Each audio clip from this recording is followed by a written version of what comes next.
Pour le sermon aujourd'hui, je voudrais commencer avec une statistique. Selon l'Organisation mondiale de la santé, OMS, il y a qu'environ 2,2 milliards de personnes dans le monde aujourd'hui qui souffrent d'une déficience visuelle. C'est une statistique remarquable quand on sait à quel point nous tenons pour acquis notre capacité visuelle. Et lorsque je voyage en Afrique de l'Ouest et à Madagascar, j'apporte souvent des paires de lunettes usagées qui ont été données, car le coût de l'achat de lunettes sur place est prohibitif pour la plupart des gens. En fait, selon le même rapport de OMS, près de trois quarts des personnes souffrant de déficience visuelle dans le monde n'ont pas les moyens ou n'ont pas accès à une aide.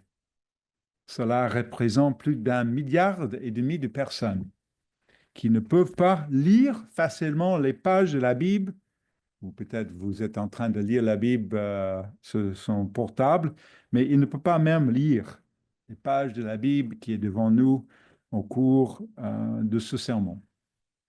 Selon l'association à but non lucratif Magic Sight, basée à Paris, 1,7 million de Français souffrent de déficience visuelle et environ 207 000 personnes sont aveugles en France.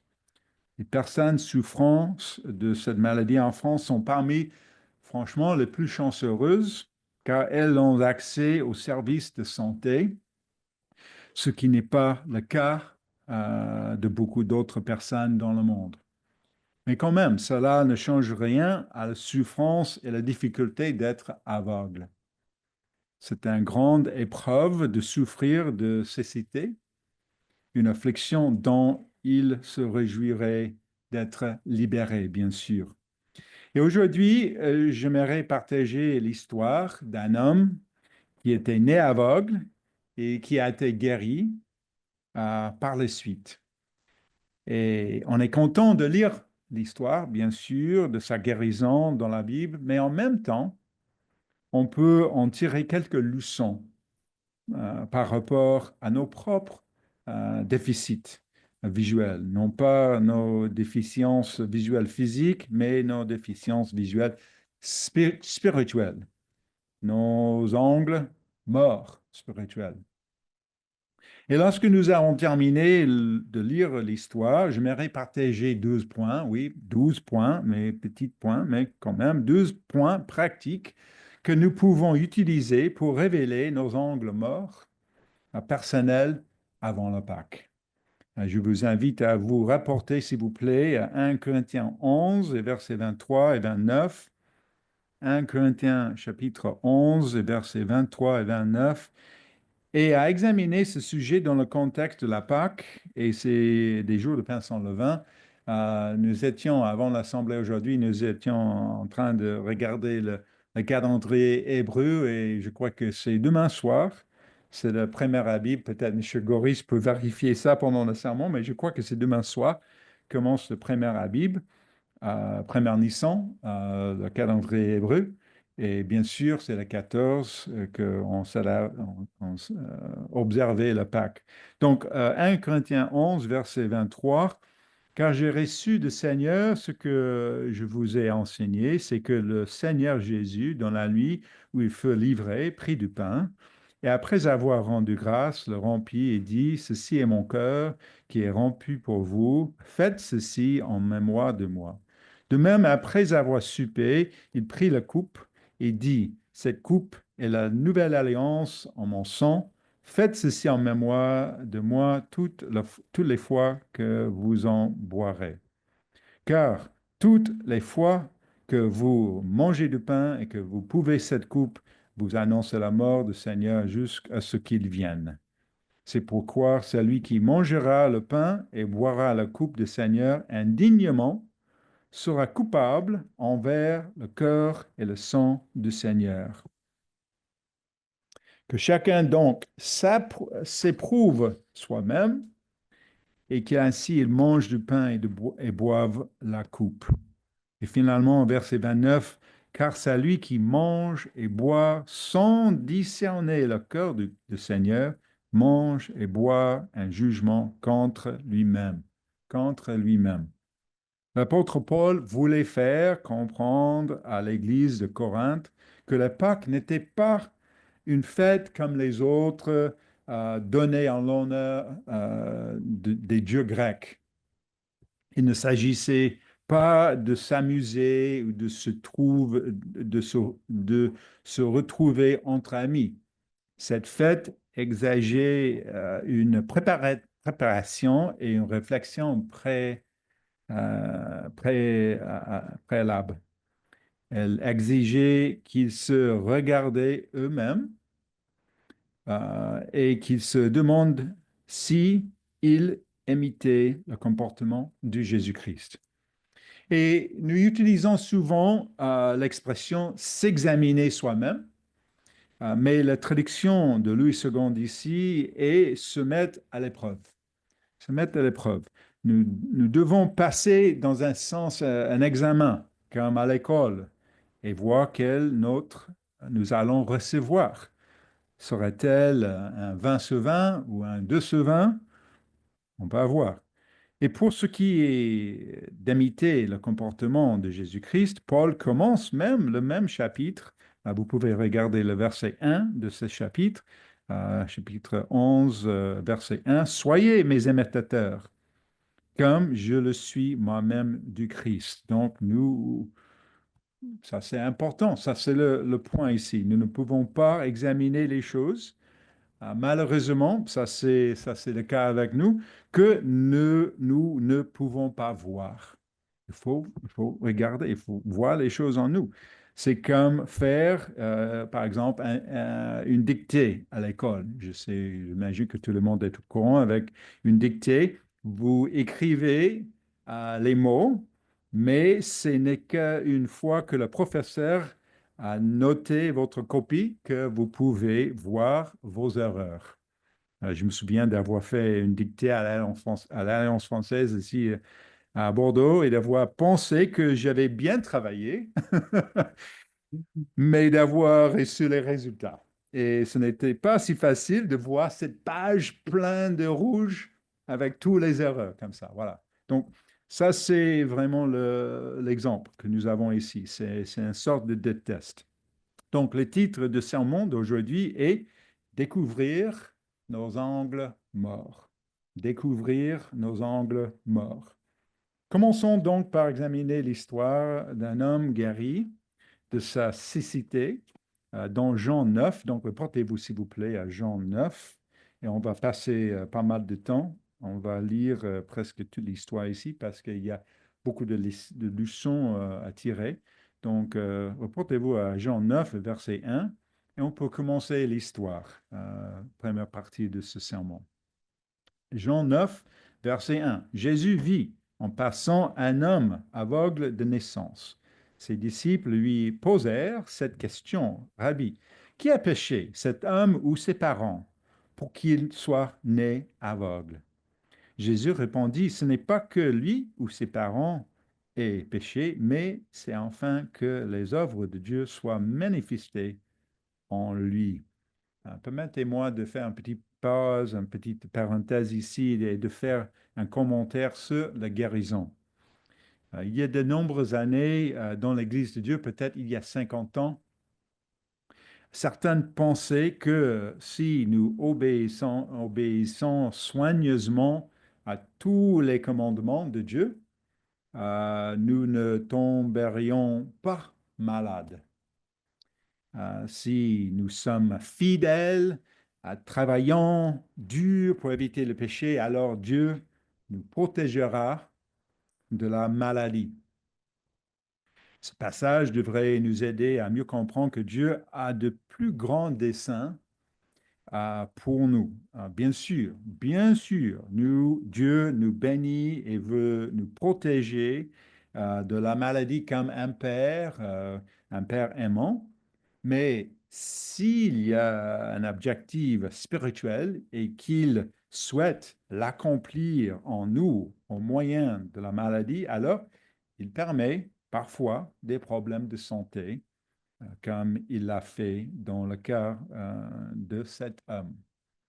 Voilà, poursuivons au verset 6 maintenant, verset 6. Après avoir dit cela, il cracha à terre et fit de la boue euh, avec sa salive, puis il appliqua cette boue sur les yeux de l'aveugle et lui dit, va et lave-toi au réservoir de Siloé, il y a une petite parenthèse, nom qui signifie envoyé. Il y alla, se lava et s'en retourna, voyant clair. Voilà, incroyable, incroyable. Voici un miracle. Un miracle. Cet homme maintenant peut voir. Combien de personnes dans le monde ont besoin de ce genre de guérison physique? Mais malheureusement, nous verrons qu'il y a très peu de réjouissance dans la suite, dans l'histoire. Donc ça, c'est juste verset 7, n'est-ce pas? Et on va lire dans les prochaines, à peu près vingtaine de versets, que l'histoire se tourne dans des directions différentes. Verset 8 maintenant. Ses voisins et ceux qui, auparavant, l'avaient connu comme un médian disaient, n'est-ce pas là celui qui se tenait assis et qui mendiait? Les uns disaient, c'est lui. D'autres disaient, non, non, mais il lui ressemble. Et lui-même disait, c'est moi. Ils lui dirent donc, comment tes yeux ont-ils été ouverts? Donc ça, c'est la question. Il répondit, l'homme euh, qu'on appelle Jésus, a fait de la boue, a oint mes yeux et m'a dit, va au réservoir de Siloé et lave-toi. J'y suis allé, je me suis lavé et j'ai pu voir. OK, ça c'est la première fois qu'il rencontre cette histoire. Vous allez voir qu'il va refaire cette histoire à plusieurs reprises. Donc ça c'est la première fois. Imaginez que c'est vraiment un miracle. Ils lui dirent, où est cet homme? Il répondit, je ne sais, je ne sais. L'histoire que Jésus raconte commence à entrer dans les détails et dans le processus à suivre. Donc, remarquez verset 13 maintenant. Ils menèrent vers le pharisien, celui qui avait été aveugle. Ça, c'est important, parce que ça, c'est un des points et leçons de cette histoire. Euh, c'est le pharisien maintenant. Or, c'était un jour de sabbat que Jésus avait fait de la boue et lui avait ouvert les yeux. Verset 15. De nouveau, les pharisiens lui demandèrent comment il avait pu voir. Et il leur dit, encore une fois, il a appliqué de la boue sur mes yeux. Je me suis lavé et je vois. Verset 16. Ce quoi quelques-uns de pharisiens dirent, cet homme ne vient pas de Dieu car il n'observe pas le sabbat. D'autres dirent, comment un homme pécheur peut-il faire de tels miracles? Et, et il y a eu division parmi eux. Ils dirent encore à l'aveugle, toi, que dis-tu de lui sur ce qu'il t'a ouvert les yeux? Il répondit, c'est un prophète. Nous voyons l'histoire se dérouler maintenant. Le Christ nous parle des pharisiens et la dureté de leur cœur et sur le fait qu'ils ne portaient pas leur attention sur la bonne chose. Il est dans les détails de toutes sortes. Ils ne peuvent pas voir le plus grand chose devant eux. En interrogeant cet homme sur la guérison de la cécité, ils étaient eux-mêmes aveugles à leur propre dureté de cœur. Verset 18. Les Juifs ne crurent point qu'il avait été aveugle et qu'il avait pu voir jusqu'à ce qu'ils aient fait venir ses parents. Et ils les interrogèrent, disant, est-ce là votre fils que vous dites était né aveugle? Comment donc voit-il maintenant? Ses parents répondirent, nous savons que c'est notre fils et qu'il est né aveugle. Mais comment il voit maintenant ou qui lui a ouvert les yeux, c'est ce que nous ne savons. Interrogez-le lui-même, il a de l'âge, parlera de ce qui le concerne. Donc, il est clair qu'il y a un problème. Il y a un problème ici. C'est que ses parents ont peur des autorités. Euh, Verset 22. Ses parents dira cela parce qu'ils craignaient les Juifs, car les Juifs avaient déjà convenu que si quelqu'un reconnaissait Jésus pour le Christ, il serait exclu de la synagogue. C'est pourquoi ses parents dirent, il a de l'âge, interrogez-le lui-même. Donc, il est clair qu'il y a un prix à payer pour cette guérison. Il y a un problème. Les parents savent que s'ils en disent plus, ils risquent d'être sanctionnés par les pharisiens, par les autorités. Un miracle s'est transformé même en une épreuve pour cet homme et pour sa famille. Donc, tout est tourné, tout est mal tourné. Continuez, verset 24. Les pharisiens appelèrent une seconde fois l'homme qui avait été aveugle, et ils lui dirent, donne gloire à Dieu. Nous savons que cet homme est un pécheur. Il répondit, s'il est un pécheur, je ne sais. Je sais une chose, c'est que j'étais aveugle et que maintenant je vois. Ça, c'est le point. Ça, c'est le point essentiel de cette histoire. Et maintenant, nous sommes dans verset quoi, 24, 25, et les pharisiens sont en train de trouver toutes sortes d'excuses. Euh, Ils lui dirent, que t'a-t-il fait? Comment t'a-t-il ouvert les yeux? Il leur répondit, je vous l'ai déjà dit, et vous n'avez pas écouté. Pourquoi voulez-vous l'entendre encore? Voulez-vous aussi devenir ses disciples? Ce monsieur était maintenant un petit peu frustré, un petit peu fâché peut-être. Ils l'injurèrent et dirent, c'est toi qui es son disciple. Nous sommes disciples de Moïse. Nous savons que Dieu a parlé à Moïse, mais celui-ci, nous ne savons d'où il est. D'où il est. Cet homme leur répondit, il est étonnant que vous ne sachiez d'où il est, et cependant il m'a ouvert les yeux. Nous savons que Dieu n'exerce point les pécheurs, mais si quelqu'un l'honorait et fait sa volonté, il l'exauce. Verset 32. Jamais on n'a entendu dire que quelqu'un a ouvert les yeux d'un aveugle né. Si cet homme ne venait pas de Dieu, il ne pourrait rien faire.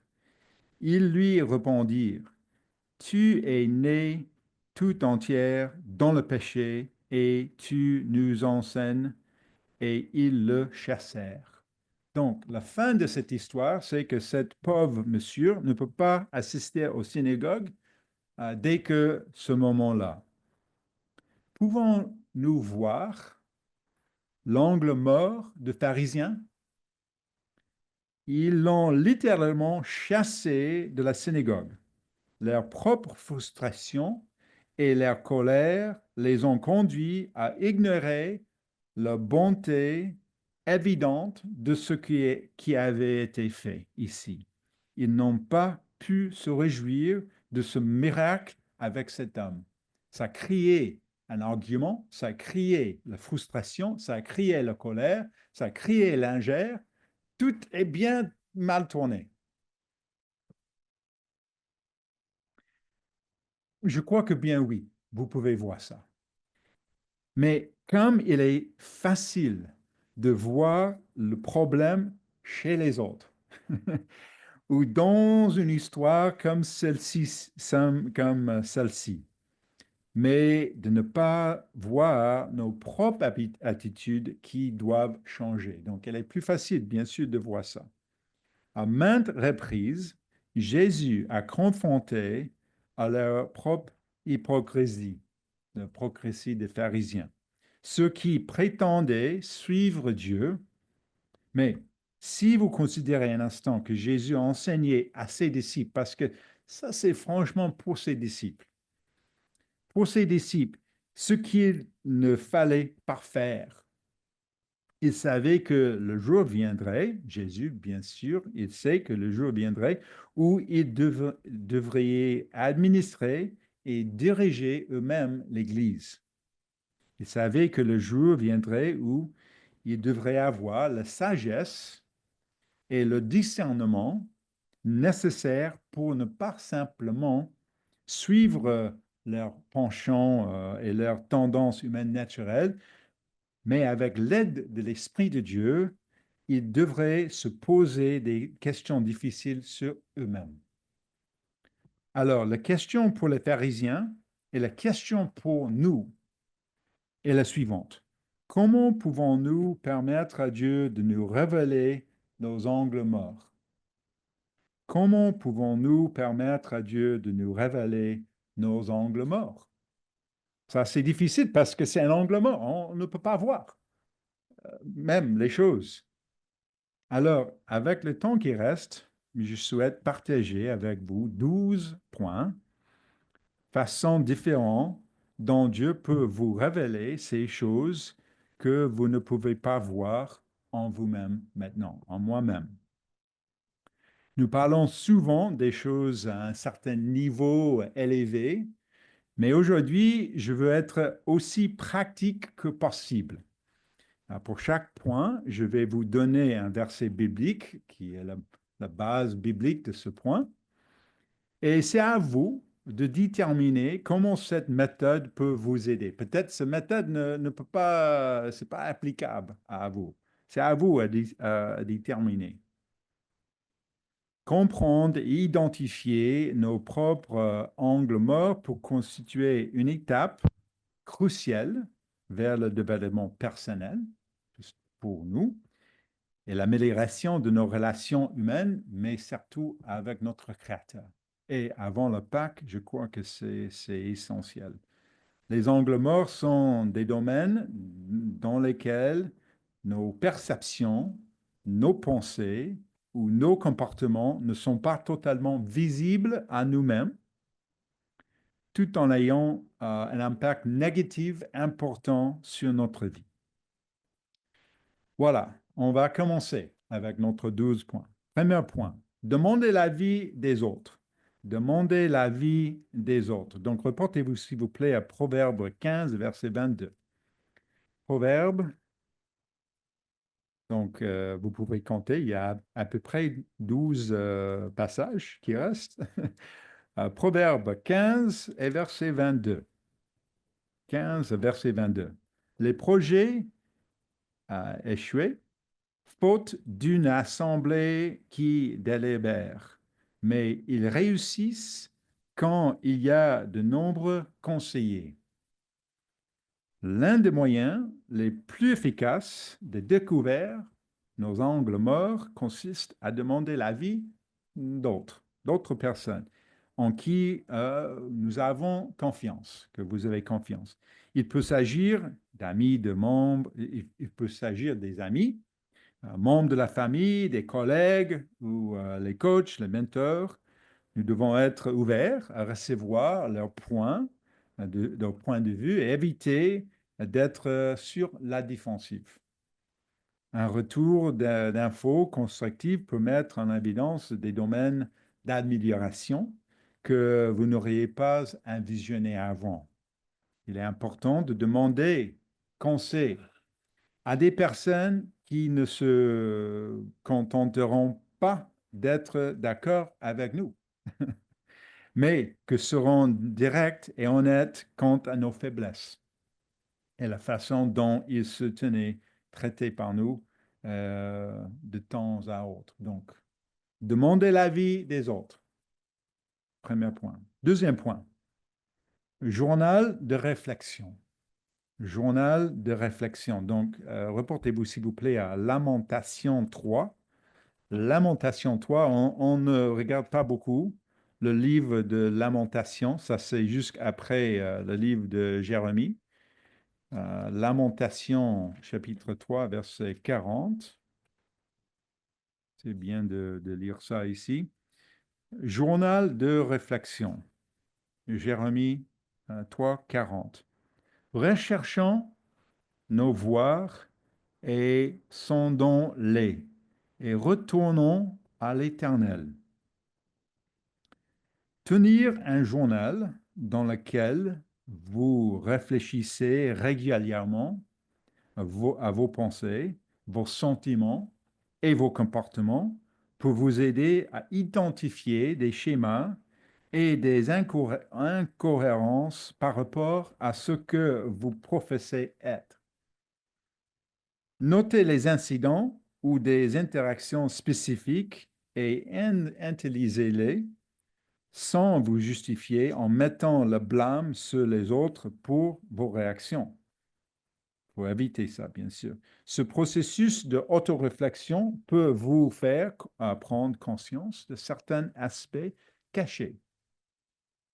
En notant les choses, vous pouvez également revenir sur des événements du passé parce que vous pouvez regarder dans le journal, peut-être il y a un an, oui, j'ai fait la même chose ici. Des grands hommes et des femmes de l'histoire ont tenu un journal, comme Marco Polo, Leonardo da Vinci, Ludwig van Beethoven, Marie Curie, Winston Churchill. Et bien sûr, le verset biblique que nous venons de lire était le journal de réflexion inspiré de Jérémie sur la chute de Jérusalem. Les paroles de Salomon dans l'Ecclésiaste ont été inspirées par Dieu, mais il a pris également le temps d'écrire les choses dans un journal. Nous suivons les traces d'hommes et de femmes sages si nous envisions de tenir un journal pour réfléchir à nos comportements. Donc, prendre un journal ou qu'est-ce que j'ai dit? J'ai dit oui, journal de réflexion. Troisième chose, pleine conscience, méditation et prière. Pleine conscience, méditation et prière. Reportez-vous, s'il vous plaît, à le psaume 46 et verset 11. Le psaume 46 et verset 11. Je crois que c'est intéressant ce verset. 46 et verset 11. J'espère que vous pouvez lire avec moi. Le verset commence avec le mot arrêtez. C'est drôle comme mot. Arrêtez et sachez que je suis Dieu. Arrêtez et sachez que je suis Dieu. Arrêtez, cela veut dire faites une pause, réfléchissez et tournez vos pensées sur Dieu. La méditation est un principe biblique discuté en détail dans la Bible. La pratique de la pleine conscience et de la méditation vous permet de devenir plus conscient de votre état intérieur. Ces pratiques nous aident à observer nos pensées et nos émotions sans jugement, ce qui nous permet de remarquer des thèmes récurrents ou des angles morts qui pourraient influencer notre comportement. Aujourd'hui, avec nos portables, Mon portable est dans la chaise, pas ici avec moi. Mais avec notre portable constamment à côté de nous, nous évitons souvent les moments de calme en défilant ou en écoutant de la musique.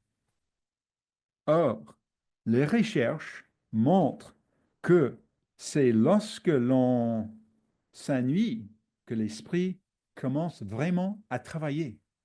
C'est vraiment ça. J'ai assisté à une conférence en décembre où l'oratrice nous a dit qu'il fallait trouver une activité physique ennuyeuse qui permette à notre cerveau de réfléchir. C'est drôle à penser, hein? Elle a dit que lorsqu'elle commençait à balayer le sol, son cerveau commençait à travailler parce qu'elle est en train de... C'est ennuyeux, n'est-ce pas? Balayer le... Mais ses pensées commencent. Son esprit commençait vraiment à réfléchir. Pour certaines personnes, c'est la marche.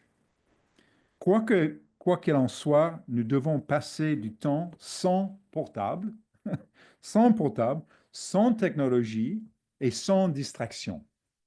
Nous devons prendre le temps de méditer et de prier parce qu'il y a certaines choses, non, certains angles morts qui ne peuvent pas révéler sans la prière, sans méditation, comme l'orgueil par exemple, et que seul Dieu peut nous révéler si on lui demande sincèrement par la prière.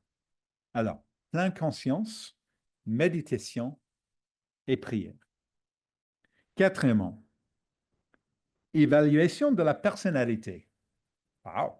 Qu'est-ce que c'est ça? Évaluation de la personnalité. Donc, s'il vous plaît, reportez-vous à 1 Corinthiens 9 et verset 22. 1 Corinthiens 9 et verset 22. Il y a un certain contexte ici, mais je crois que vous pouvez voir le point essentiel. C'est que souvent, nous croyons que tout le monde est comme nous. Et pourquoi cette autre personne ne peut pas penser comme moi? Pourquoi elle est si difficile? 1 Corinthiens 9 et verset 22. Il dit, j'étais faible avec les faibles, afin de gagner les faibles. Je me suis fait tout à tous, afin d'en sauver de toute manière quelques-uns. L'apôtre Paul parle de s'adapter à toutes sortes de personnes différentes et d'ajuster son style pour mieux s'adapter aux autres.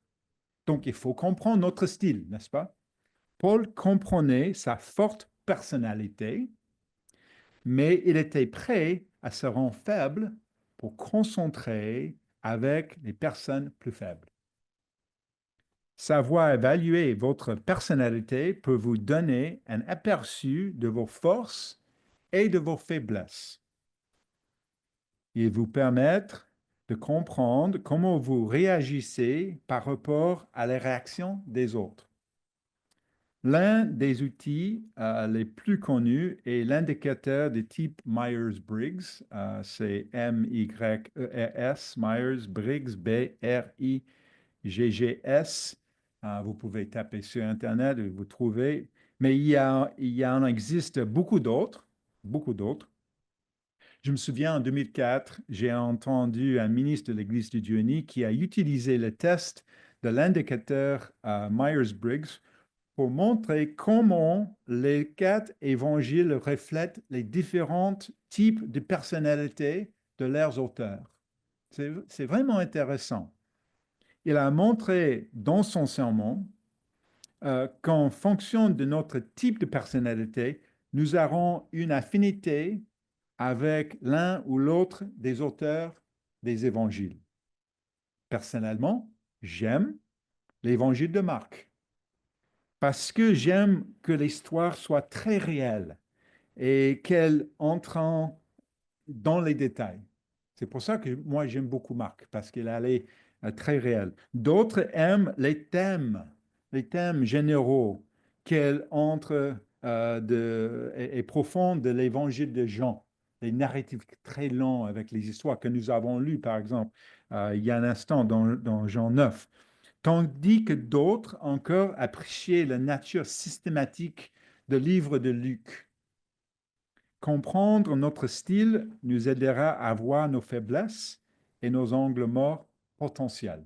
On peut comprendre davantage. Ah ouais, c'est pour ça que cette personne ne me comprend, parce que pour moi, c'est un point fort, mais peut-être pour lui n'est pas. Et ça, pour moi, c'est un point de faiblesse.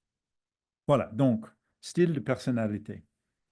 Numéro 5, coaching. Coaching ou consulter un thérapeute. Coaching. Reportez-vous, s'il vous plaît, à Proverbe 20, verset 5. Proverbe, chapitre 20 et verset 5. Proverbe, chapitre 20 et verset 5. Les desseins dans le cœur de l'homme sont des eaux profondes. Mais l'homme intelligent sait y puiser. Travailler avec un coach ou un thérapeute professionnel peut fournir un environnement structuré pour la découverte de soi. Ces professionnels sont formés pour nous aider à explorer nos pensées, nos comportements et nos émotions en nous guidant dans les domaines qui pourraient être des angles morts. Nous mettons, nous, facilement en colère? Sommes-nous facilement déprimés? Et aussi le ministère. Le ministère de l'Église peut nous aider dans ce domaine. Mais bien sûr, le ministère doit avoir reçu une certaine formation aussi. Donc, moi, je suis formé dans un certain domaine, peut-être je peux vous aider. Dans d'autres domaines, non. Vous pouvez aller voir un professionnel. C'est pourquoi il peut être utile de trouver aussi un mentor ou un coach, quelqu'un d'expérimenté et de formé. Le risque que j'ai constaté sur ce point est que nous recherchons souvent des personnes qui sont d'accord avec nous. Pour que le coaching fonctionne, nous avons besoin de quelqu'un qui nous pose des défis, qui nous force à nous remettre en question. Donc, numéro 5, c'est coaching ou consulter un thérapeute. Numéro 6, observez vos réactions. Observez vos réactions. Donc, s'il vous plaît, reportez-vous au Proverbe 16 et verset 32. Ça, c'est juste quelques pages avant. Proverbe chapitre 16 et verset 32. 32. Celui qui est lent à la colère vaut mieux qu'un héros. Et celui qui est maître de lui-même que celui qui prend des villes. Qui prend les villes. Prends le temps d'être conscient de notre comportement est clé pour être maître de lui-même. Prends le temps, être conscient. Tant des gens se laisser dominer et sont dirigés par leurs émotions. Par leurs émotions. Nous devons prêter attention à nos réactions émotionnelles dans diverses situations. De fortes réactions émotionnelles peuvent être le signe de problèmes spirituels sous-jacents ou d'un angle mort. Il peut s'agir à la base peut-être d'un traumatisme d'enfance, d'un abus, d'une peur profonde, mais aussi de l'orgueil ou même d'un sentiment d'infériorité. Analysez les raisons de vos réactions, analysez les raisons de vos réactions et ce qu'elles révèlent quant à vos perceptions et vos véritables croyances. Donc, observez vos réactions. Tous les points comme plus ou moins être conscient des choses qu'on fait. Numéro 7. Accepter la diversité des points de vue. accepter la diversité de points de vue. Le point de vue ici, ce n'est pas une question de doctrine. Hein? Ce n'est pas une question de doctrine. C'est une question de point de vue concernant les différentes choses dans la vie. S'il vous plaît, reportez-vous à Galates 3, verset 28. Moi, je trouve ce verset très intéressant parce que dans le monde maintenant, on peut voir les différences d'ethnie, les différences de culture. Et aussi, à la même temps que l'apôtre Paul, il y avait le cas aussi. Galates 3, verset 28. Il n'y a plus ni juif ni grec, il n'y a plus ni esclave ni libre, il n'y a plus ni homme ni femme, car tous vous êtes un en Jésus-Christ. Donc, nous sommes tous dans l'Église, nous sommes tous dans cette corps de Christ, mais nous avons tous nos backgrounds, nos ethnies, notre expérience. Dieu a appelé des personnes de cultures, de milieux différents. Aujourd'hui, l'Église de Dieu uni compte des membres dans 60 pays du monde. Je me souviens, lorsque j'y vivais en Thaïlande, il y a longtemps, j'ai passé une semaine à parcourir le pays avec un membre de l'Église thaïlandaise. Sa façon de penser était tellement différente de la mienne. Les Thaïlandais ont tendance à communiquer de manière indirecte, et à éviter les refus catégoriques, alors que ma culture américaine, et certainement maintenant ma culture française, est de parler directement, n'est-ce pas? Nous sommes très directs ici en France. Mais les Thaïlandais communiquaient aussi beaucoup plus par le langage corporel, avec le sourire, par exemple. Qu'est-ce que ça veut dire? Est-ce que ça veut dire que je suis content, ou j'ai honte, ou je ne suis pas d'accord? On ne sait pas. Il faut vérifier le contexte avec les mots. Nous avons tous, les deux, ce monsieur et moi, fait un effort pour comprendre la réaction de l'autre et accepter que l'autre personne n'essaie pas de nous embêter parce que c'est difficile. Mais que c'était simplement notre culture et notre style. Il y a aussi un problème de langue. Nous avons parlé en anglais et en thaï, la plupart du temps en thaï. Donc, pour moi, c'est ma deuxième langue. Et pour lui, c'est son langue primaire. Donc, nos échanges sont différents et aussi les langues sont différentes. Je peux aller dans plus de détails, mais l'idée, c'est que j'espère que vous pourriez vous endurer de personnes d'origine et de points de vue divers. Ça, c'est très important. Pour nous, dans l'Église, c'est une bénédiction, en particulier, d'avoir plusieurs de visiteurs lors de la fête des tabernacles. Nous avons des gens qui viennent de divers pays. Souvent, il y a plus de 10 pays. Les gens qui viennent de 10 pays pour la fête du tabernacle. Donc, il faut avoir des conversations avec des personnes avec une diversité de points de vue. Et quand on va avoir cette discussion, on peut voir, ah, OK, pour moi, ça c'est quelque chose d'important, mais pour lui, c'est moins important.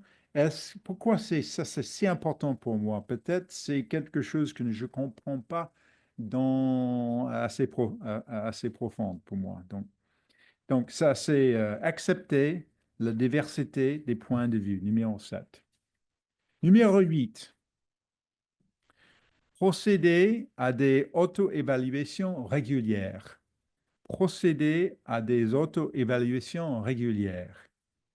Donc, reportez-vous s'il vous plaît à 2 Corinthiens 13, 2 Corinthiens 13 et verset 5. 2 Corinthiens 13 et verset 5. Ça, c'est aussi un passage important avant la Pâque. Examinez-vous vous-même pour savoir si vous êtes dans la foi. Éprouvez-vous vous-même. Ne reconnaissez-vous pas que Jésus est en vous, à moins peut-être que vous ne soyez désapprouvé.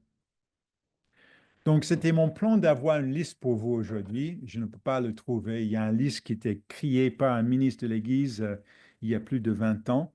Mais j'ai trouvé cette liste très utile. C'est une liste des questions, à peu près 10 ou 12. Quand je trouvais la liste, je vais vous amener, ou peut-être la semaine prochaine, on peut distribuer cette liste. Euh, Beaucoup d'entre nous qui ont travaillé dans des grandes entreprises savent que chaque année, nous allons recevoir une évaluation de nos performances. Cette évaluation comprend une liste de nos points forts et des domaines que nous devons améliorer. Donc c'est quelque chose de normal. Le PAC devrait être l'occasion de nous évaluer nous-mêmes et de déterminer les domaines dans lesquels nous devons nous améliorer. L'auto-évaluation de nos comportements, de nos décisions et de nos interactions est un moyen par lequel Dieu peut nous révéler nos angles morts. Donc, si je ne peux pas trouver cette liste, j'espère que vous pouvez même faire votre propre liste. Quelles sont les choses que vous devez améliorer cette année? Quelles sont les choses qui étaient créer une distance entre vous-même et Dieu? Quelles sont les choses que créent des problèmes dans votre vie? Et quelles sont les choses que vous pouvez demander à Dieu de vous aider pour mieux comprendre? Procédez à des auto-évaluations régulières. Point numéro 8. Point numéro 9. Lire et s'informer. Lire et s'informer. Reportez-vous, s'il vous plaît, à Proverbe 1 et verset 5. Proverbe 1 et verset 5.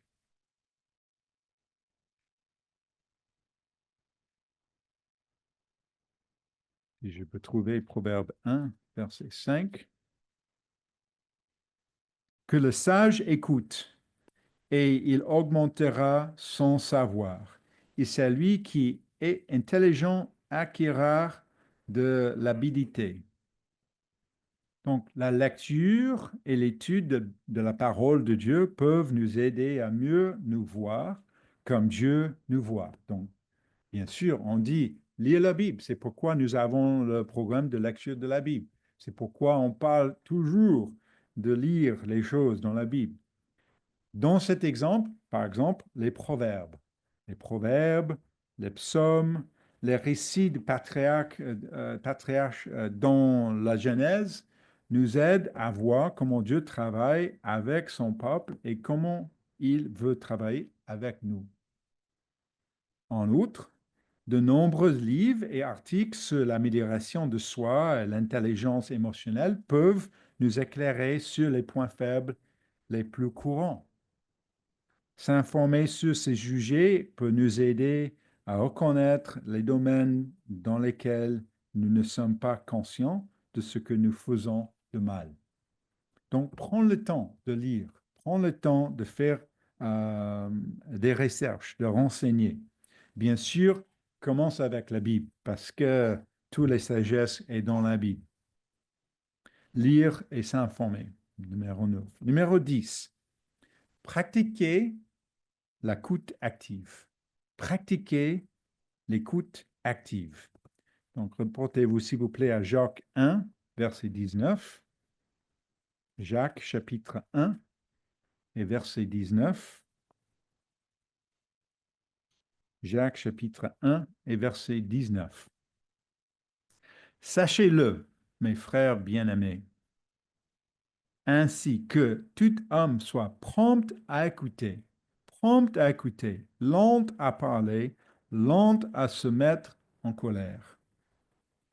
Améliorer nos capacités d'écoute en pratiquant l'écoute active est un excellent moyen de mieux nous comprendre. Il s'agit de comprendre véritablement ce que les autres disent sans les interrompre et planifier sa réponse. Cela peut nous aider à mieux comprendre comment les autres nous perçoivent.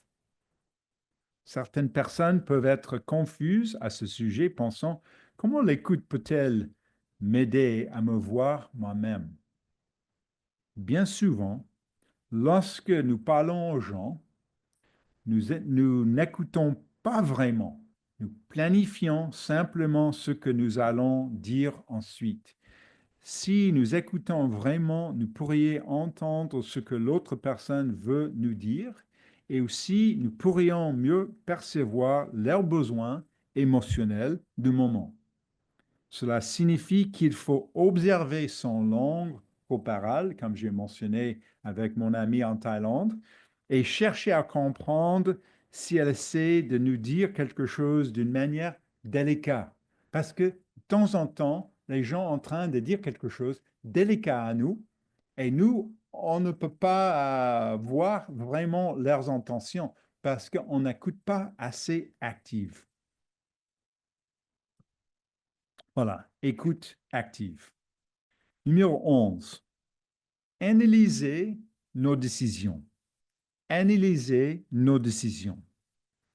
Reportez-vous, s'il vous plaît, à Proverbe 3, versets 5 à 6. Ça, c'est très connu, ce passage, souvent cité. Ça, c'est quelque chose que vous pouvez écrire dans un note et mettre quelque part dans la maison. Proverbe 3, versets 5 à 6. Confie-toi en l'Éternel de tout ton cœur et ne t'appuie pas sur ta sagesse. Reconnais-le dans toutes tes voies et il aplanera tes sentiers. Donc ça, c'est très connu, très important. Prenons-nous des décisions en ayant soigneusement réfléchi à la manière dont notre Père céleste et Jésus-Christ voudraient que nous agissons? Ça, c'est les questions avec le verset ici. Examinez les décisions que vous prenez et le raisonnement sous-jacent. Demandez-vous si vos décisions sont influencées par des préjugés ou des hypothèses qui pourraient être des angles morts. Réfléchir aux raisons pour lesquelles nous avons fait certains choix peut révéler des domaines à améliorer.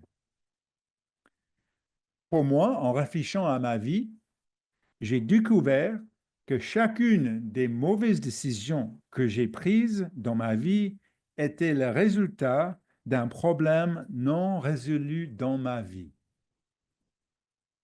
Nous voulons souvent penser que nous n'avons pas eu de chance ou que les gens ont voulu profiter de nous, mais si nous prenons le temps d'examiner attentivement les décisions que nous prenons et les raisons pour lesquelles nous les avons prises, nous verrons probablement un angle mort dans notre vie. Avons-nous pris cette décision par peur, par blessure, par orgueil? L'examen de ces éléments peuvent s'avérer surprenants et révélateurs. Donc, analysez vos décisions. Et enfin, numéro 12, fixez des intentions et des objectifs. Fixez des intentions et des objectifs. Reportez-vous, s'il vous plaît, à l'Psaume 33, verset 11. Le psaume 33 et verset 11. Ça, c'est l'exemple de notre Créateur pour nous. Le psaume 33, verset 11. Il dit, les desseins de l'Éternel subsistent à toujours, et les projets de son cœur de génération en génération. Dieu a un plan pour nous, il a un plan pour l'univers, il a un plan pour tout. Et on peut avoir aussi un plan. On peut suivre son plan et avec son plan en tête, on peut écrire aussi nos objectifs. À l'approche de la Pâque et des jours de pain sans levain, nous devons planifier d'enlever le levain de nos maisons, n'est-ce pas? J'espère que vous avez déjà commencé, ou peut-être vous pouvez commencer bientôt. Et cette analogie est bien sûr là pour nous amener à réfléchir à notre plan pour enlever le levain spirituel de nos vies. Quel est notre plan pour éliminer ce comportement qui nuit à votre capacité à avoir une relation durable avec notre Créateur, avec un membre de notre famille ou avec nos amis? Fixez des intentions et des objectifs précis en matière de développement personnel. En ayant des objectifs clairs, vous pouvez mesurer vos progrès et identifier les domaines qui nécessitent plus d'attention en mettant l'accent sur les angles morts. Cela demande du travail.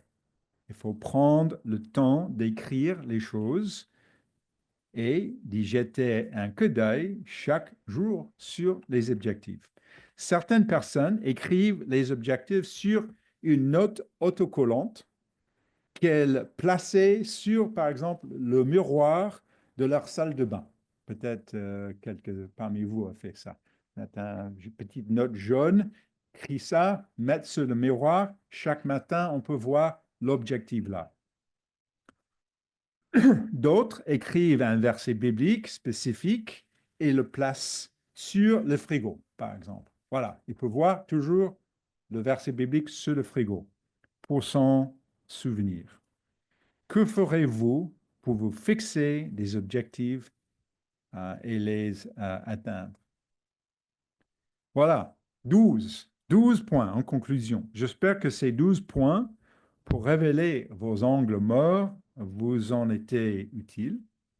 J'espère aussi que cette histoire de l'homme dans Jean 9, né aveugle, vous a aidé à voir à quel point les pharisiens étaient aveugles face à leur propre comportement et les risques que nous courons d'être comme les pharisiens. Parce que ça, c'est vraiment le point.